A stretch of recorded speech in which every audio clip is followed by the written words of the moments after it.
Freddy Davis here, president of MarketFaith Ministries, coming to you once again from the library.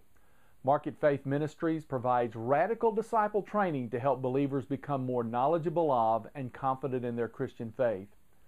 Today we're going to look at the need for Christians to stand strong in the face of opposition. You know, more than any time in recent history, Christians are under attack all over the world. Particularly in the Middle East, many of these attacks are killing and enslaving Christians or even exiling them from their homes. But even in places like America, a type of persecution is emerging which is really unprecedented. Some of it's even formal, as Christians are being forced to compromise their faith or lose their business. But there are many more informal kinds of persecution that are increasingly evident and are ultimately going to affect Christians everywhere who are determined not to compromise their faith. There's a recent example that's very telling. There's a group of Christian women in Dublin, Georgia, the small town in Georgia, who go to the mall in order to walk for exercise. Now, that's a pretty common practice in a lot of places. Well, one day as they prepared to walk, they huddled up to have a prayer before starting out.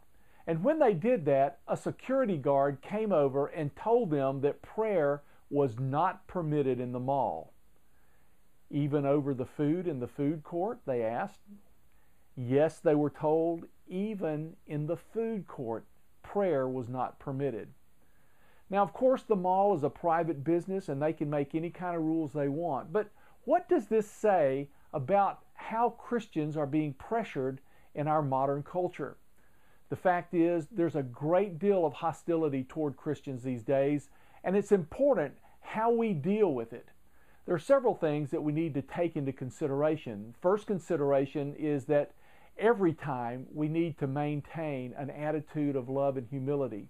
Now, this doesn't mean that we need to allow ourselves to be pushed around, but the attitude is critical. You can think back about the incident that happened when Jesus was throwing out the money changers who were setting up shop in the temple. You know, even in a situation like that, his attitude was pure when he did it, and we need to maintain always a pure attitude. But there's some other considerations. For instance, there are times when we should not push back at all outwardly. But even in those cases, we need to make sure that we use the opportunity to express the gospel. Another consideration is at a time when we do need to have some kind of a pushback. But sometimes the pushback does not necessarily need to be overt. It needs to be maybe simply a Christian witness. You know, falsehood and lies are exposed in the face of truth, and the gospel is the truth. And a final consideration that we want to think about is that there are times when our pushback should be in the form of some kind of activism. Here, though, we still need to maintain the right kind of attitude. You know, our purpose at MarketFaith Ministries is to teach and to train Christians to understand how worldview beliefs affect what goes on in the culture. You can find out more about worldview and about its practical implications for life by checking out the MarketFaith Ministries website at www.marketfaith.org.